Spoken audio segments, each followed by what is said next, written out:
Apakah sekarang neraka sudah dihuni oleh manusia, Ustaz? Tidak ada manusia, tentunya manusia kayak kita dari anak Adam tidak ada. Tapi surga sudah ada.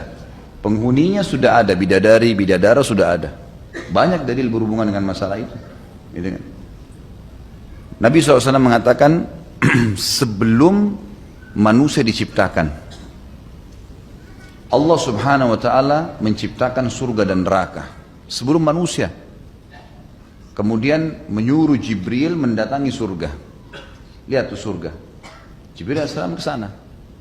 Kasih pendapatmu Jibril, ya Allah, tidak ada hambamu yang dengar saja, bukan lagi lihat, dengar surga, kecuali mereka akan bergegas mengejarnya. Lalu Allah Subhanahu wa Ta'ala menyuruh Jibril melihat neraka. Neraka diciptakan, diperlihatkan. Berikan pendapatmu. Setelah dia balik, dia mengatakan dengan azabnya, dengan siksanya segala macam, ya Allah, tidak ada hambamu yang dengar saja neraka, kecuali pasti dia akan menjauhinya. Lalu Allah SWT menghiasi surga dengan hal-hal yang dibenci oleh manusia, dan neraka dihiasi dengan syahwat-syahwat yang mudah untuk dilakukan, dan itu kemaksiatan, kerusakan, apalah segala macam. Lalu kata Allah SWT kepada Jibril, lihat kembali. Waktu dilihat kembali dari dua tempat ini, dia mengatakan, ya Allah, tentang surga, saya tidak menyangka ada hambamu yang selamat saya tidak menyangka ada hambamu yang bisa masuk ke dalam surga ini. Karena beratnya hal-hal yang tidak diinginkan. Bangun sholat malam, mengeluarkan harta, bantu orang miskin, suruh bakti dengan orang tua, walaupun orang tua itu jahat, gitu kan. Dan seterusnya, banyak hal.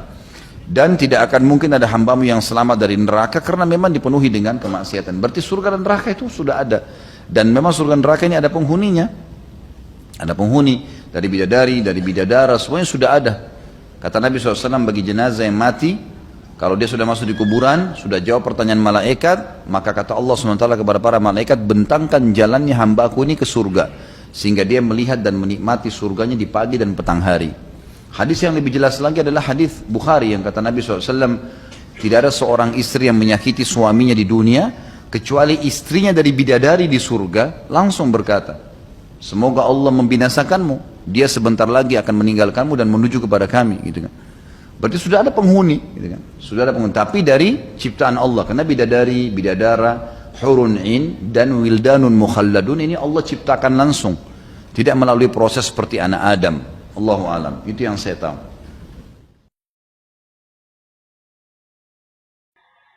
Apakah di surga kita berkumpul lagi bersama keluarga? Iya. Keluarga, kenalan kita semua yang masuk surga, asal sama-sama surga ketemu. Semuanya. Bapak Ibu bisa baca dalam surah At-Tur itu. Kalau saya tidak salah ayatnya ayat 9 atau ayat 10. Coba buka deh surah At-Tur. Yang Allah mengatakan, a'udzubillahi minasyaitonirrajim. Walladzina amanu wattaba'athum dzurriyyatuhum biimanin alhaqna bihim dzurriyyatahum wa ma alatnahum min amalihim min syai'. Kullu imri'in bima kasaba rahin. Dan orang-orang yang beriman, maka kami akan ikutkan bersama mereka keturunan-keturunan mereka. Keluarganya semua akan ikut bersama dia.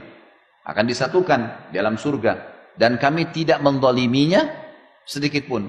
Benar ya? Ayat berapa tadi? At-Tur ayat 9 atau 10. Walladzina, baik saya lihatin. Ayat 21. At-Tur ayat 21. Dan orang-orang yang beriman dan yang anak cucu mereka mengikuti mereka dalam keimanan, keluarga-keluarga mereka, kami hubungkan anak cucu mereka dengan mereka, dan kami tidak mengurangi sedikit pun dari para amal mereka. Tiap-tiap manusia terikat dengan apa yang dikerjakannya. Ini tentunya kalau kita baca ayat sebelumnya, ini berbicara tentang surga ya. Makanya ini masalah surga nih, artinya akan digabungkan di surga. Jadi akan bersatu insya Allah. Manusia dimasukkan oleh Allah ke dalam surga yang berbeda-beda tergantung tingkat keimanannya. Apakah bisa seorang meminta untuk bersama jika berbeda surga?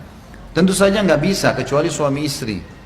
Ya, kecuali suami istri itu kemungkinan ya suaminya akan mengangkat derajat istrinya. Ya.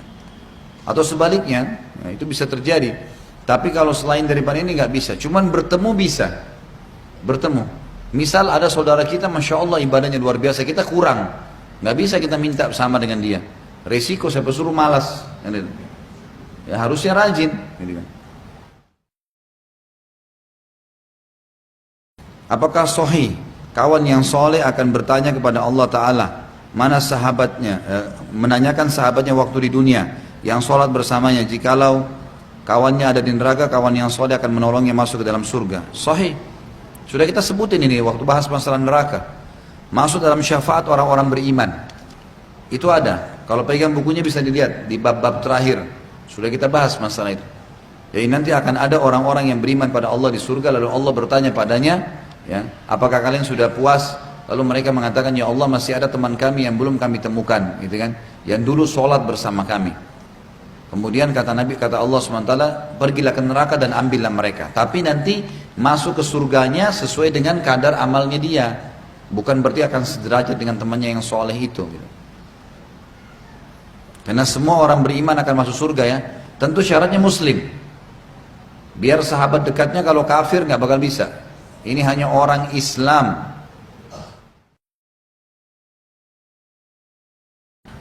Apakah anak bisa membawa orang tuanya ke surga? Bisa.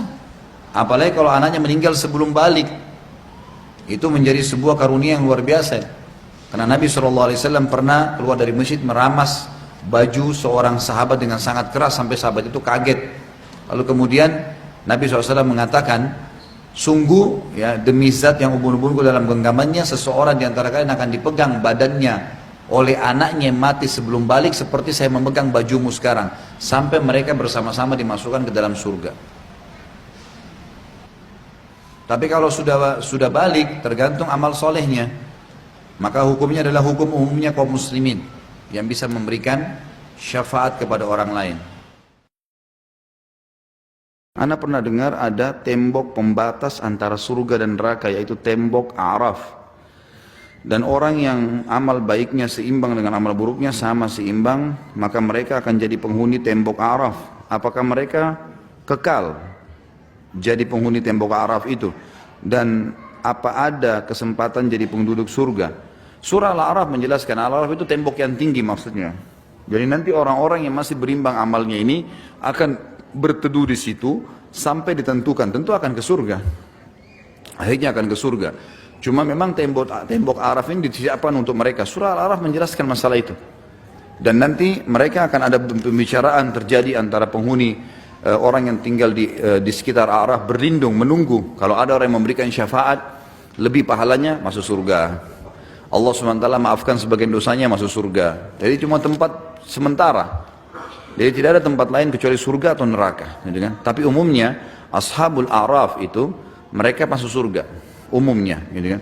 Karena memang mereka sebenarnya sudah berimbang antara amal baik dan amal buruk, dan mereka beriman. Itu adalah orang-orang beriman. Kita tahu konsepnya orang beriman pasti masuk ke dalam surga. Kalaupun masuk neraka hanya pembersihan dosa sebentar. Bagaimana status seorang anak yang kedua orang tuanya kafir, anak tersebut meninggal sebelum balik? Bagaimana statusnya di akhirat, surga atau neraka? Diuji oleh Allah. Semua orang yang meninggal dalam keadaan kafir akan diuji oleh Allah. Akan diuji. Kalau masih dalam keadaan fitrah, maka dia akan masuk dalam surga. Fitrah maksudnya mengenal Allah. Nanti akan kita pelajari, ada riwayatnya, atau mungkin sudah kita pelajari yang lalu ya, yang nanti akan ada orang-orang diuji oleh Allah yang memang belum sempat sampai kepadanya risalah atau belum balik. Nanti hari kiamat didatangkan neraka lalu disuruh oleh Allah loncat ke neraka. Yang patuh loncat lolos dari tes. Dan kata Nabi SAW, demi Allah kalau mereka loncat tidak akan dibakar oleh neraka, karena hanya untuk tes saja. Artinya kalau dia sekarang di akhirat patuh sama Allah, maka di dunia pasti kalau dia juga sampai padanya risalah atau dia balik, dia akan patuh. Yang tidak mau loncat ke neraka karena perintah Allah, maka berarti juga dia tidak akan beriman nantinya.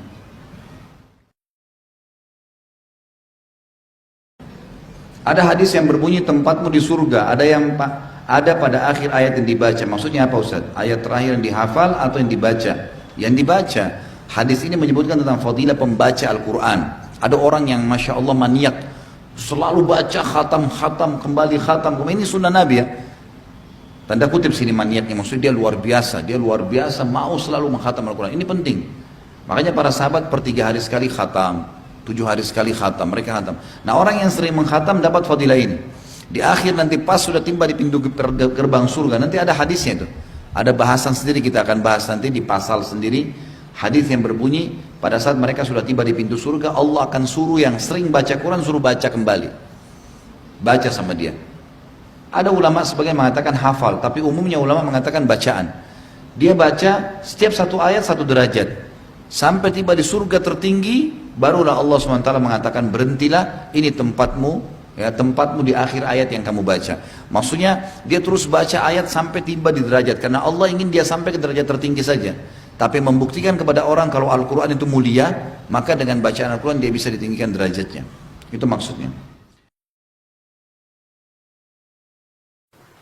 Bisakah penghuni surga pada tingkat yang paling rendah bertemu dengan Rasulullah dan para sahabat? Bisa. Nggak ada masalah. Penghuni surga yang paling rendah pun bisa menikmatin bertemu dengan Nabi SAW, bertemu dengan kerabatnya, sama teman-temannya, walaupun tingkatnya berbeda-beda. Nggak ada masalah. Dan di surga nanti teman-teman sekalian, ada orang-orang yang memiliki level di sholatnya tinggi. Bagus sholatnya. Maka dia masuk di pintu surga nanti ada pintu khusus, camp istana khusus untuk sholat. Nanti dia dapat tempat-tempat yang terbaik sana. Mungkin puasanya dia rendah, mungkin zakatnya dia beda. Karena memang nanti ada pintu-pintu, jadi ada kayak pintu-pintu gerbang khusus untuk setiap ibadah. Kata Nabi SAW, nanti kalian akan dipanggil dari pintu sholat, yang suka sholat, yang rajin sholat. Dari puasa, dari zakat, dari haji, dipanggil semuanya. Jihad, kata Abu Bakar, ya Rasulullah, ada nggak orang yang dipanggil dari semua pintu itu? Artinya semua ibadahnya ada di situ, dia maksimal. Kata Nabi SAW, ada, dan saya berharap kau termasuk salah satunya. Jadi bisa, maka maksimalkan di semua ibadah teman-teman. Syaitan suka mencari di mana kita lemah. Kalau antum sholat sudah bagus, nanti puasanya yang diganggu, nanti zakatnya diganggu, nanti apa. Jadi kita harus komitmen untuk memperbaiki seluruh jenis ibadah kita. Apakah penghuni surga bisa melihat penghuni neraka maupun sebaliknya? Iya, bisa. Di waktu-waktu tertentu, tidak setiap saat tentunya. Sebagaimana memang orang-orang ahli surga bisa melihat neraka, dalam sebuah hadis disebutkan, sehingga mereka selalu bersyukur dan penghuni neraka bisa melihat penghuni surga. Tapi sepintas mereka melihat, maka mereka makin menyesal dengan perbuatan-perbuatan mereka. Tapi mereka tidak bisa, orang neraka tidak bisa menikmati surga itu. Sebagaimana di antara ayat disebutkan, penghuni neraka nanti akan mengatakan penghuni surga, minta agar diberikan sedikit apa yang Allah berikan kepada kalian. Maka kata penghuni surga, ini haram bagi kalian. Allah nggak bolehkan kami memberikan. Karena ada waktu di mana Allah kasih kesempatan, maka makin menyesallah penghuni-penghuni neraka itu.